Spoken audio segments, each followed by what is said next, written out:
My name is Sloane Carter. I'm 34 years old and work as a gunsmith contractor at Fort Bragg. Most people here think I'm just the quiet blonde woman in oversized coveralls fixing rifles and cleaning parts in silence. That's exactly how I like it.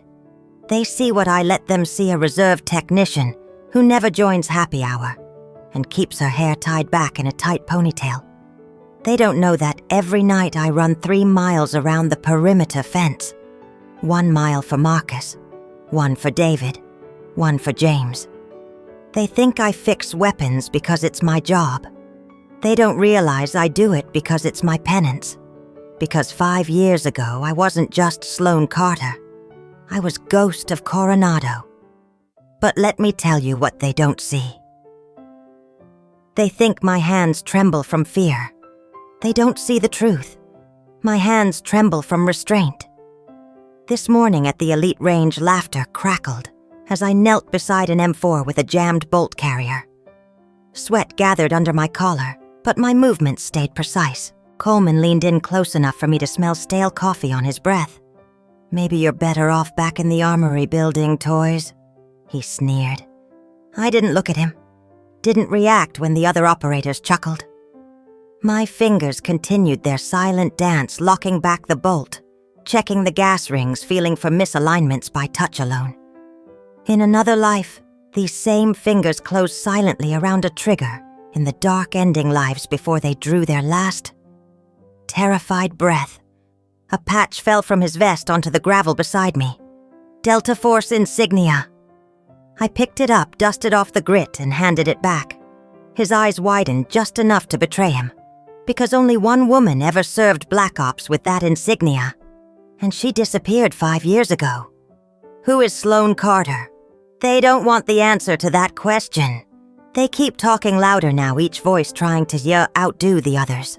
Want us to color code the instructions, sweetheart. Try not to break a nail on that forward assist. I reach for the drop scope, my sleeve riding up just an inch, revealing the edge of ink on pale skin. Coleman's words die in his throat as his eyes catch that tattoo. But the moment passes. I tug my sleeve back down and continue working. No one else notices his sudden silence. They keep mocking. Because to them, I'm just a woman in a man's world, a silent technician too awkward for conversation. They don't see the calluses in the wrong places for a gunsmith between thumb and forefinger, along the edges of my palms. The hardened knees from hours prone behind a rifle. Scars that never fade no matter how long you hide. 5 years ago, before the ink, before the ghosts, I was Chief Petty Officer Sloane Carter. Call sign Ghost. SEAL Team 9, the first woman to finish Crucible, the operator who infiltrated a Somali camp and left 12 hostage takers dead before any realized they were under attack. In Syria, I exfiltrated 23 American contractors when the Pentagon deemed them expendable. They never saw my face. I wasn't there for recognition. I was there to bring them home. Now I kneel in gravel and let them laugh. Because glory belongs to the dead. The living just carry on. They don't see what happens after sundown. When I finish rebuilding weapons declared unfixable by every other armorer, I strip out of grease-stained coveralls, lace up worn running shoes, and run 3 miles along Fort Bragg's silent fence line. 1 mile for Marcus Chen, whose back I watched explode when an RPG hit our Overwatch nest. 1 for David Rodriguez, who bled out covering my exfil route. 1 for James Thompson, whose name still tastes like rust in my mouth. When I run, I feel their footsteps in mine. Their shadows move beside me in the dark, and I remember the promise I made as I lay in Afghan sand, soaked with Marcus blood. I'll keep them safe, every last one. That's why I'm here. That's why I fix these rifles like lives depend on it. Because they do. Because no operator should ever die holding a weapon that failed them. It is the only penance I know. Silent, invisible, efficient, just like I was trained to be. The world sees Sloane Carter, the quiet contractor with trembling hands. They'll never know. Ghost of Coronado runs 3 miles every dawn, carrying the dead forward with every step. But they're about to learn. Tomorrow, when Coleman hands me that sabotaged sniper rifle to humiliate me, he'll finally understand why they once called me Ghost. They thought it was just another morning on the range, another day to laugh at the quiet woman in the oil-stained coveralls, the one who spent more time with wrenches than words. To them, I was a harmless fixture, like the cracked concrete floor or the rusting tool cabinets against the walls. Coleman swaggered in with that smug grin carved deep into his bulldog face, the SR-25 clutched in his thick hands like a trophy. "Attention! Everyone," he boomed, voice out, echoing off the steel beams and concrete. "Let's have ourselves a little skills assessment." He walked straight to my workbench, eyes locked on mine, daring me to flinch. Then he slammed the rifle down hard enough to rattle the socket trays. A few bolts rolled off the edge, clinking against the floor, like dropped shell casings. "Blondie here thinks she's a weapons expert," he sneered, gesturing at me with a contemptuous flick of his wrist. His wedding band caught the fluorescent light glinting cold. "Let's see if she can figure out what's wrong with this piece." His grin widened lips peeling back from yellowed teeth. "Take your time, sweetheart. We know thinking isn't your strong suit." Behind him, the operators chuckled. Low and mean, a chorus of jackals circling for blood. "Sweetheart, Blondie, take your time." Every word fell like a blade slicing into old wounds. I felt each cut, felt the sting of them open wide, and felt something deeper awaken beneath the pain. But as my fingers curled around the rifle's cold metal body, everything else disappeared. Their laughter, Coleman's voice, the rattling heater vent above my head. Gone. I inhaled slowly, feeling the weighted balance shift of the SR-25 in my hands. My mind slipped back into that silent room in Virginia, the dark concrete floors slick with oil and sweat. Marcus's voice echoing, "Don't think, feel." The weapon will tell you its story if you just shut up and listen. Without disassembling it, I closed my eyes. Let the ghost awaken. Gas tube bent approximately 3 degrees off. "True," I said, voice flat, almost bored. Port fouling consistent with roughly 700 rounds of steel case ammo. Buffer spring compressed past spec. Scope mount stress fractured at the locking lug. Trigger group contaminated with sand or fine grit. The room went silent. Even the heater seemed to hush its rattling fan, pausing to listen. I set the rifle down gently on the bench, my fingers lingering a moment on the charging handle. I opened my eyes. Coleman was staring at me. His smirk gone, replaced with something tight and colorless. Fear, confusion, humiliation, a sour cocktail swirling behind his piggy eyes. "There's also chamber scoring," I added softly. "This weapon hasn't just been neglected, it's been abused, like everything else you touch." The words slipped out before I could stop them, sharp and surgical. I felt the tension ripple through the operators, their eyes darting between us like spectators, waiting for the killing blow. Coleman's jaw twitched, his hands curled into fists at his sides. "You're just some woman hanging around bases trying to feel important," he spat, spit gathering in the corners of his mouth. "Playing soldier because you couldn't make it in the real world. Daddy didn't love you enough, so now you're here pretending you matter." Each word was a muidao plunged straight into my chest. Daddy didn't love you enough. Playing soldier. You don't matter. For a heartbeat, I felt the world tilt under my boots. Felt the rage rise molten and pure, burning away the fog in my chest. My left hand tightened around the torque wrench until my knuckles turned bone white. I felt the cold steel become a weapon in my grip. 1 strike to his temple. 2 seconds to unconsciousness. Another twist, and he'd never stand again. The calculations slid through muscle memory before thought could intervene. I shifted my stance, ready to pivot, to drive the blow to end it. For 3 heartbeats, death stood between us. Then Marcus's voice rose from memory, quiet and calm. "We're better than our worst impulses, Ghost. That's what separates us from them." I forced my hand to release the wrench. My breath shook with the effort. Not from fear, from the violence I denied myself. I turned back to the rifle, documenting each flaw with clinical precision, my voice as steady as a surgeon's scalpel. When I finished, I set down my pen and raised my eyes to meet his. Calm, cold, unbreakable. "Your problem isn't that I know more than you," I said quietly. "Your problem is that you can't stand being reminded of it." He opened his mouth, but no words came. For the first time, Coleman stepped back. Because in that silent moment, every operator in that room understood. They saw it, felt it. Death had entered their ranks wearing grease-stained coveralls and a name tag that read, Sloane Carter. And she didn't need a weapon to kill them. She only needed the truth.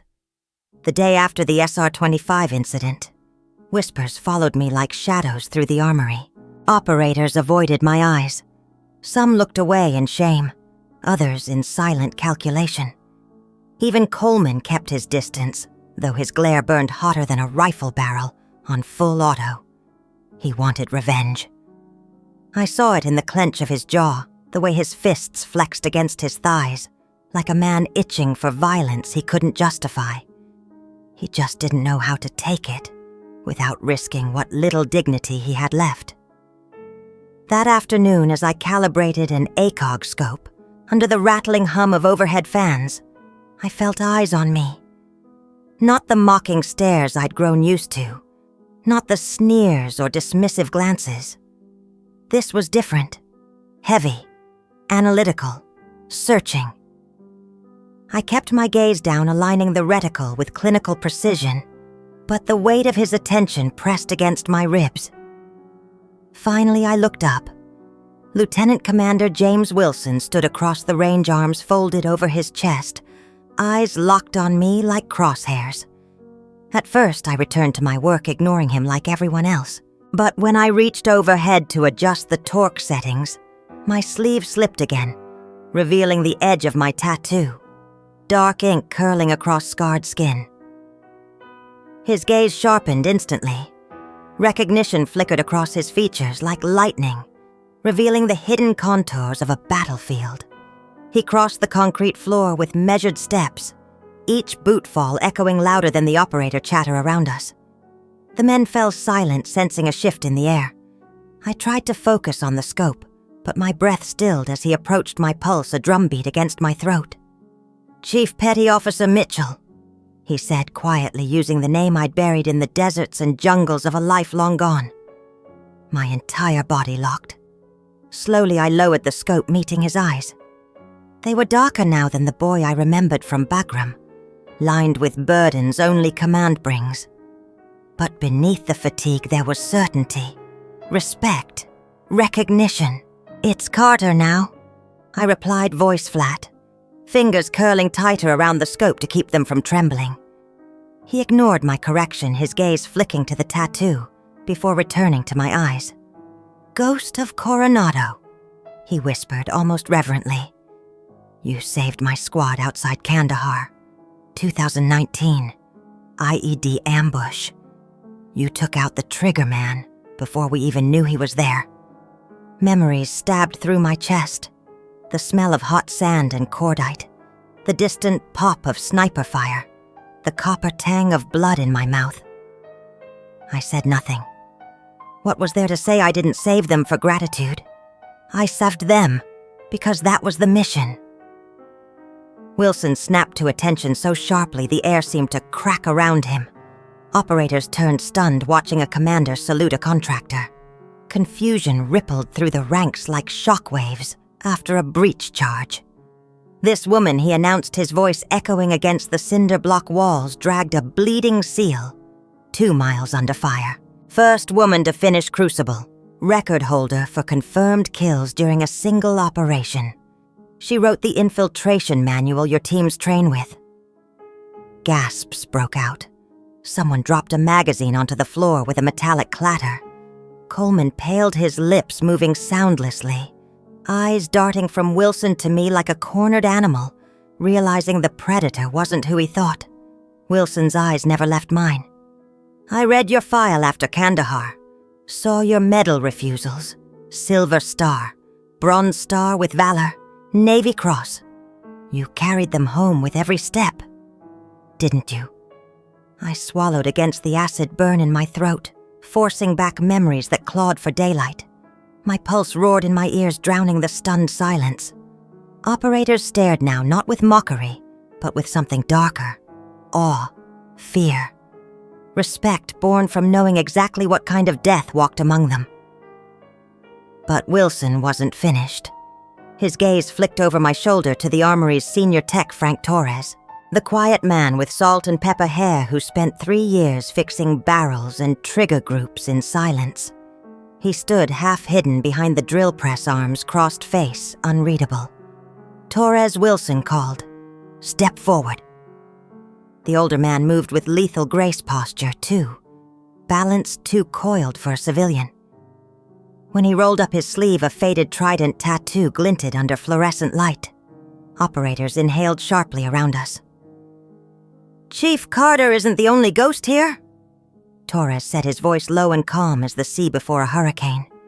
His eyes met mine, and in them, I saw silent understanding, bone deep and unbreakable. "Rodriguez was my swim buddy through Bud S. When I heard she was working here, I transferred. Someone had to watch her 6. A tremor passed through my chest so violently, I almost dropped the scope. For 5 years, I thought I was running alone in the dark. I never realized someone was running beside me, guarding my blind spots, when I no longer believed I was worth protecting. Around us, the air thickened with something wordless. Operators shifted uneasily, eyes darting between me and Torres, and Wilson, realization dawning like sunrise over enemy territory. They hadn't just misjudged me. They'd missed an entire world hidden in plain sight. Wilson looked from Torres back to me, his jaw clenched tight against emotion. "How many ghosts are out there?" he whispered, hiding in plain sight, protecting warriors who don't even know they're being protected. I held his gaze, forcing the trembling in my hands to still. "Enough," I said, my voice steady as a sniper's trigger pull. Enough to make sure no one stands alone. For a moment, silence reigned deeper than prayer, heavier than confession. Then Wilson nodded once sharp and final before turning away to brief his team. But secrets never stay buried forever. And as Coleman slinked out of the room, hatred burning in his eyes, like a brand, I knew he was already plotting. Because wounded pride is a dangerous animal, and pride mixed with power is lethal. He wanted revenge, and he was about to prove just how far hate can reach when it's given a badge and a target. But as Wilson turned to address the room, a vibration pulsed in my pocket. I glanced at the encrypted pager clipped inside my cargo pants, the one I hadn't used in 5 years. One word glowed on the tiny screen, burning hotter than any battlefield. Wound activated. My breath locked in my lungs. Blood roared in my ears. Because there were only 2 reasons that pager would ever come alive again. 1, if every other operator assigned to the mission was dead. Or 2, if the mission itself was a lie. I closed my eyes, feeling the ghosts stir in the shadows around me. This wasn't over. It was just beginning. They thought they buried the past. But the past was digging itself out with bloodied fingers, and a vengeance born from secrets too heavy for daylight. I tucked the pager back into my pocket, feeling its cold weight against my thigh, like a phantom blade pressing into bone. Around me, the operator's chatter resumed, subdued and cautious, tinged with newfound respect they didn't yet understand. Wilson's voice blended into the low hum of the range as he continued speaking with Torres, but his words blurred behind the rising tide in my chest. Activated. 1 word. 8 letters that detonated everything I'd spent the last 5 years building. My silence, My exile, my penance, all of it was over. Ghost wasn't retired anymore. She was being resurrected. I tried to focus on the rifle laid open before me. Gas rings, cam pin, extractor spring. Simple mechanics. Predictable. Safe. Unlike people. Unlike missions that turned blacker than midnight halfway through deployment. My vision narrowed to a tunnel. Adrenaline burned through my veins, washing away everything soft and fragile. The hum in my head fell silent. Breathing slowed. Heartbeat steadied. Hands stopped trembling. The part of me that felt too much went dark, leaving behind only purpose. Lethal. Cold. Ghost was back. The pager's frequency was untraceable by any conventional signals. Only 2 organizations ever used it. One was Naval Special Warfare Command. The other? I forced that thought away before it could finish forming. Because if they were calling me back in, it meant there was no one else left to do what needed to be done. "Carter!" Wilson's voice sliced clean through the fog.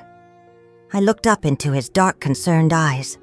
Eyes that had seen men die, and still found a way to hold humanity inside them. "Everything okay?" he asked softly. I lied without blinking. Just a routine alert. He didn't believe me. I saw it in the tightening of his jaw, the faint flare of his nostrils. But he didn't press. Smart man. Pressing me now would be like poking a sleeping viper with bare fingers. I turned back to cleaning the rifle, forcing each breath to flow smooth and even. But inside, my mind spun through possibilities at lethal speed. There was no such thing as a routine activation. This was a burn order. Either to extract me for something only I could do, or to erase the last loose end from a mission everyone wanted forgotten. Operation Crimson Shield. 3 KIA, 1 survivor. Classified after-action reports buried so deep only ghosts could find them. And now someone had dug them up. Someone with power. Someone with an agenda. A sudden chill prickled my skin. I scanned the range, searching for anything out of place. And that's when I saw him. Standing near the exit clipboard in hand, pretending to inspect equipment manifests. Civilian clothes, but posture too perfect. Hair too regulation short. Eyes sweeping the room with covert calculation. My pulse thundered, once then settled into a deadly calm. CIA paramilitary liaison, cleanup crew, or recruitment. Sometimes they were the same thing. He felt my gaze snap to him. Our eyes locked across 30 feet of concrete and steel. His expression didn't change. Just a polite nod, a flick of his wrist closing the clipboard, and then he turned and walked away. No briefing, no contact, no pretense of courtesy. Just confirmation. We know where you are. I exhaled slowly, tasting copper on the back of my tongue. Wilson and Torres were still talking by the tool benches. Operators moved around me, blissfully ignorant of the silent war, reactivating itself in the shadows right under their boots. I packed up my tools with mechanical precision, wiped down the rifle twice, logged it in with perfect penmanship, because if these were my last actions as Sloane Carter, they would be done without error. Then I stripped off my gloves and stood. My knees didn't creak. My spine didn't protest. Ghost's body remembered what it was built to do. Kill, save, survive, disappear. I walked past Wilson without a word, heading for the locker room. The moment the heavy door closed behind me, shutting out the voices and fluorescent lights, I leaned my forehead against the cold metal and let my eyes slide shut. Marcus, David, James. I whispered their names into the dark tasting salt and iron and memories that never stopped bleeding. And in that silent locker room, I felt their ghosts gather around me. Once more old comrades summoned by the scent of battle. Looks like we're going back in, I murmured. And for the first time in years, I felt truly alive. Because death had purpose. Missions had clarity. But life was chaos and pain and hope that always betrayed you in the end. But I didn't know this time it wasn't just my life on the line.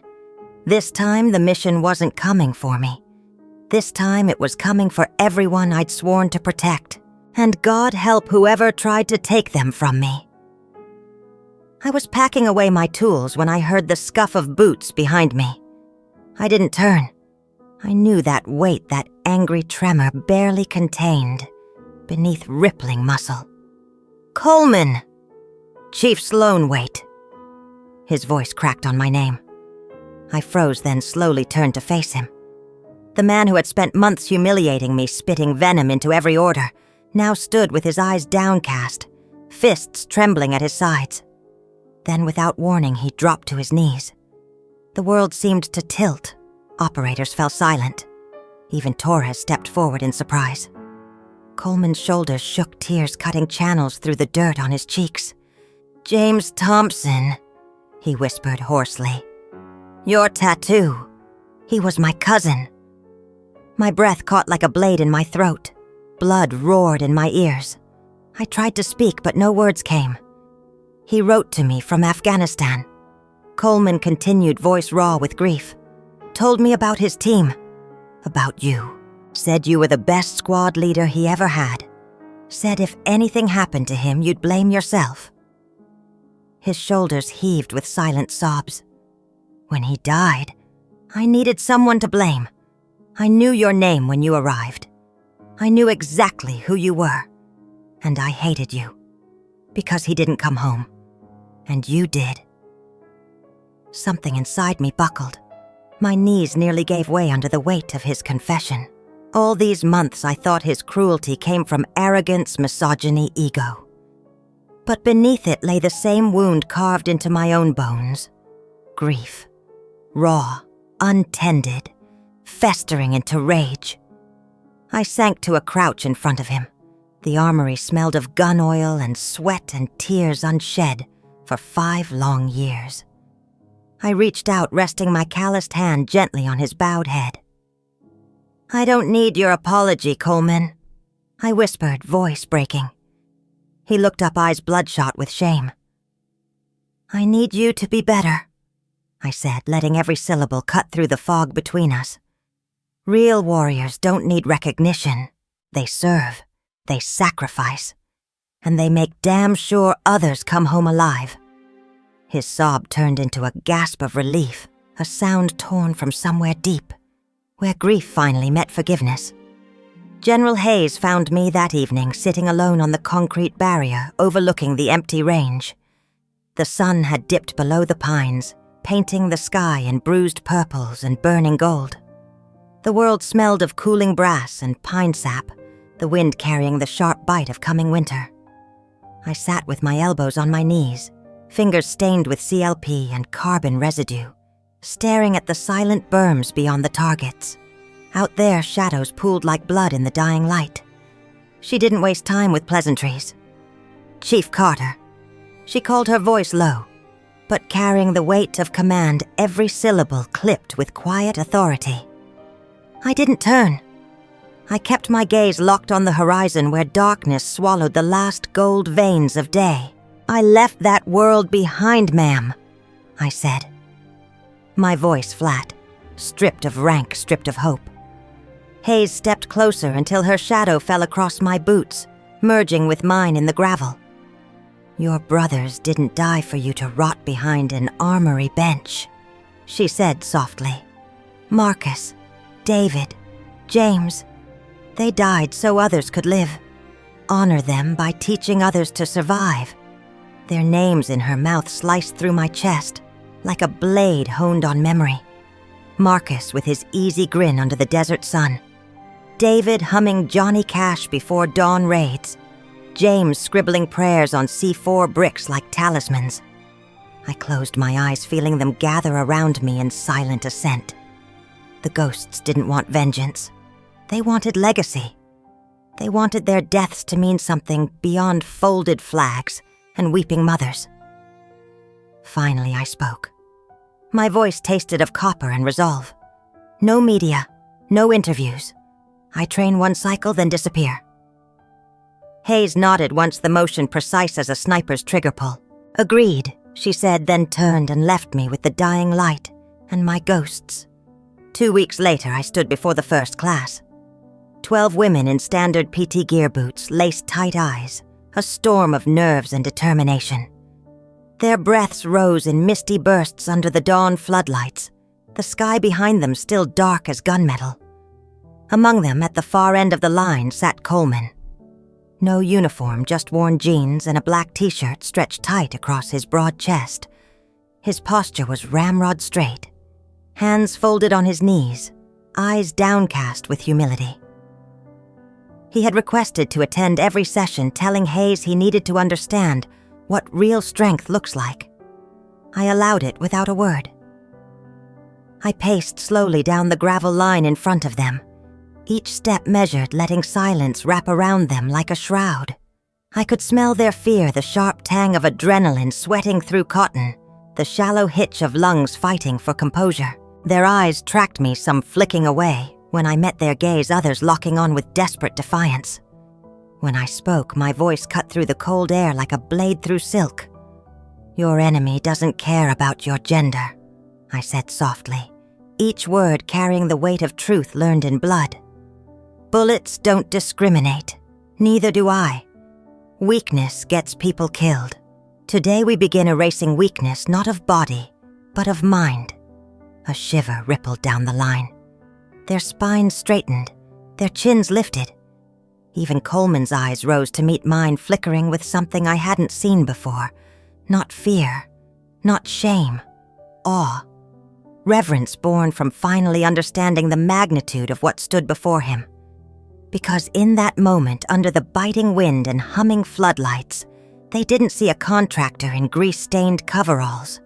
They didn't see a fallen operator hiding in exile. They saw her. Ghost of Coronado, the woman who walked out of hell carrying her dead and refused to let them be forgotten. And as dawn bled slowly across the range, staining their faces with gold and fire, I knew one truth. As absolute as gravity. Legacy is built in the silent moments when no one is watching, but everyone remembers. They came for me at dawn. The knock rattled the armory door before the sun even kissed the frozen gravel outside. Coleman opened it, sweat still soaking through his gray PT shirt, steam rising from his shoulders in the cold air. His voice carried rough with sleep and suspicion. "What's this about 2 military police officers stood rigid in the dim light rank insignia, catching the flickering fluorescent glow. One scanned the room with eyes honed for threat assessment, until his gaze locked onto mine. "Chief Carter," he said, voice clipped and formal. "You need to come with us." I rose slowly from my workbench, wiping carbon grease from my hands onto my coveralls. My heartbeat stayed steady, slow, lethal. Under whose authority, I asked, though the answer was already coiling cold in my gut. "Department of Defense," he replied curtly. "There are formal charges filed against you." Coleman stepped forward so fast his boots scraped concrete. His voice shook with anger. "What charges?" "She hasn't." Assault, the imp interrupted, eyes unmoved. 6 counts, filed jointly by Master Sergeant Derek Coleman and 5 additional complainants. My vision narrowed to a single pinprick of burning clarity. Cold fire tore through my veins as I turned to look at Coleman, his face twisted in shock and horror. "No, I didn't. I didn't file anything, I swear." Before he could finish, a second shadow sliced into the room. Tailored civilian suit, black sunglasses despite the dim dawn. Presence radiating quiet surgical authority honed in rooms without windows. CIA paramilitary liaison. He gave me a polite nod, his smile thin and empty. "Hey, Ms. Carter," he said deliberately, ignoring my rank. "We need to debrief you before processing." "Processing for what?" Coleman rasped, voice cracking like splintering wood. The agent didn't even glance at him. His attention remained locked on me, cold and calculating, like a butcher eyeing a lamb to decide where the blade would bite deepest. "You're activated, Ghost," he said softly, "whether you like it or not." The room seemed to tilt under my boots. The pager, the silent alert, the phantom agent in the range yesterday. This wasn't about assault charges. That was a smokescreen. This was a burn order leverage to force compliance, or to erase me if I refused. From the back workbench, Torres appeared like an avenging wraith, his eyes narrowed to slits, shoulders squared, posture coiled and balanced for violence. "You take her. You take me too." He growled, his voice calm but vibrating with promise. The agent's lips curled in a faint smile that didn't reach his eyes. "Mr. Torres, you're off book. Stay that way." Then his gaze shifted back to me, and the smile vanished like breath in winter. "You have two choices, Ghost. Come in willingly for the assignment, or fight extradition while rotting in a federal holding cell. Either way," his voice softened to something close to pity, "we own you again." My breath cinched tight in my ribs, each inhale tasting of gun oil and regret. Around me, the world fell silent as the shadows of my fallen gathered close. Marcus, David, James. I felt them at my back, their presence cold and resolute. "They can't touch what you carry," they seemed to whisper. "But you can choose who you become now." Coleman's face twisted with fury and grief. "Don't go with them," he rasped. "We'll get lawyers, media, Congress if we have to." I shook my head slowly, feeling the ache of inevitability settle into my bones. "No, this ends with me." I raised my hands for the MPs to cuff, feeling the cold steel close around my wrists, like an old friend I'd hoped never to see again. As they escorted me past the stunned recruits and silent operators, I saw their eyes wide, confused, terrified, and Coleman's shining with tears he couldn't let fall. At the doorway, I paused, turned back, met his gaze. "Train them well," I said softly, each word weighted with everything I couldn't say. "Show them what real strength looks like." His lips trembled. "What about you?" he whispered. I forced a smile that didn't touch my eyes, didn't reach the dark place inside me, where Ghost waited with sharpened teeth. "Ghosts don't need saving," I murmured. "We save others."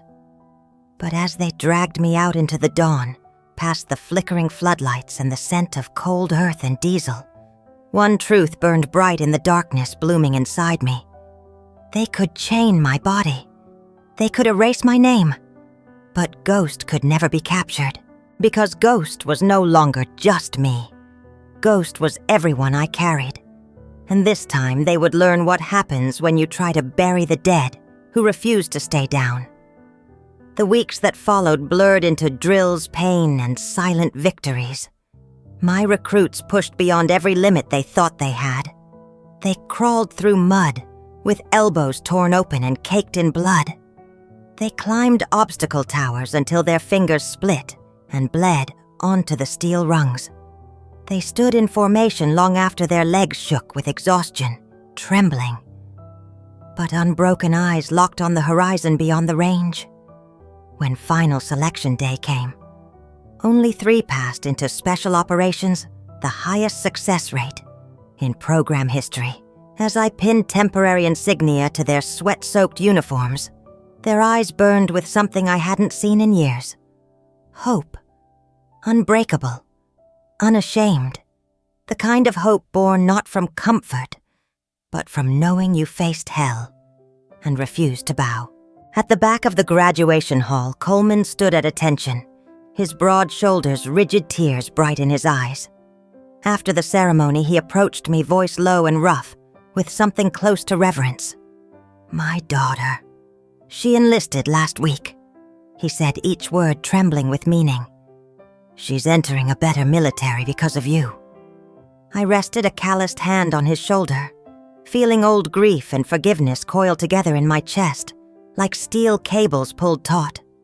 "Make sure she knows," I said softly, my voice raw. "That strength has nothing to do with muscle. It's the choice to rise when the world breaks you." He nodded, once eyes shining with the pride of a father reborn, his tears slipping free at last. The next morning, before the sun breached the tree line and the world still held its breath in dawn's silence, I walked out of the barracks carrying only a small pack and my worn torque wrench.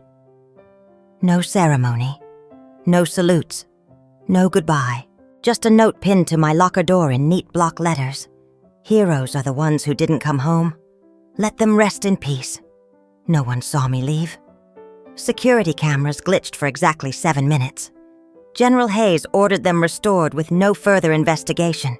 Torres watched from the shadows by the fuel depot eyes hidden beneath his cap brim and didn't move to stop me. Because he understood. Ghosts don't retire. They simply fade back into the dark that birthed them. Months passed. They spoke in whispers about Ghost Foundation, an anonymous fund supporting female special operators, Gold Star children, and combat trauma research. Gear shipments arrived at remote FOBs with no sender name. Tuition fees vanished overnight for daughters of fallen SEALs. Recruiters told stories of scholarships appearing like salvation only when hope was gone. Torres remained silent in his Overwatch post, drifting, base to base of phantom shadowing threats that never knew he was there. And Wilson, he found me once. Montana. A small gun shop tucked under pine ridges where snowmelt trickled in icy streams past faded wood porches. I was rebuilding a vintage M14 sleeves, rolled up hair pulled back in my old tactical braid. The smell of CLP and walnut oil filled the quiet morning. He set 2 sealed envelopes on the counter. Medals, back pay, official apologies.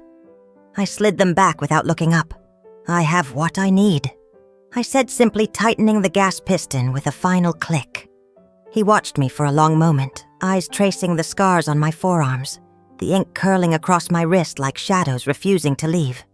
Finally, he asked, "If Thompson's daughter wants to follow his path, tell her to contact Colonel Martinez at Coronado." I replied softly, sliding the bolt carrier assembly into place. "She'll know where to send her." He nodded, jaw clenched tight, and left without another word.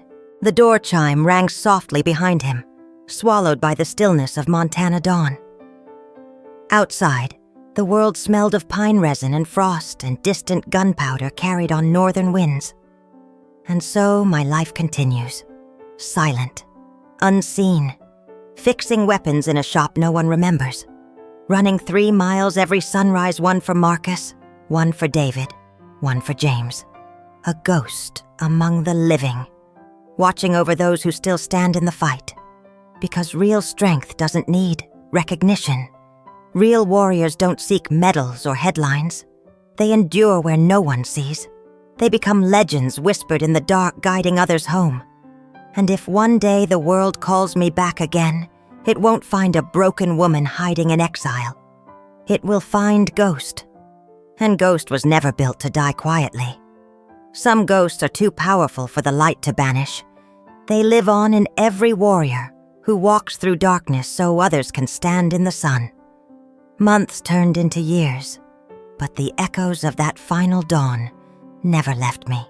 I still hear the crunch of gravel under my boots as I walked away from the barracks, the cold Montana wind slicing through my braid, whispering promises only ghosts understand. Ghost Foundation rose quietly from those shadows.